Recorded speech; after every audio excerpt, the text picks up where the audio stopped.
Well, there is a note here. You have another event with President Xi Jinping. Well, do I understand this as a one-on-one?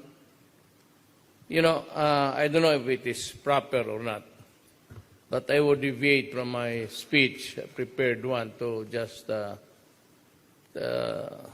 don't know if it's a taboo topic, but there are two kinds of money that would want or now are entering the Philippine economic cycle.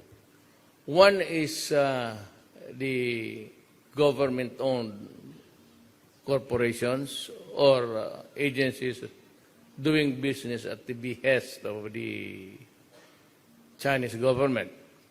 The other one is the private money, I think, which is not allowed to be brought out of the country without the permission coming from your government. I was advised of this late, but I don't know if I have a chance to see the President again. We had a restricted meeting last night, and, well, had I known what this and would be a proper subject for a restricted meeting topic, I would have brought it up with him. I don't know if I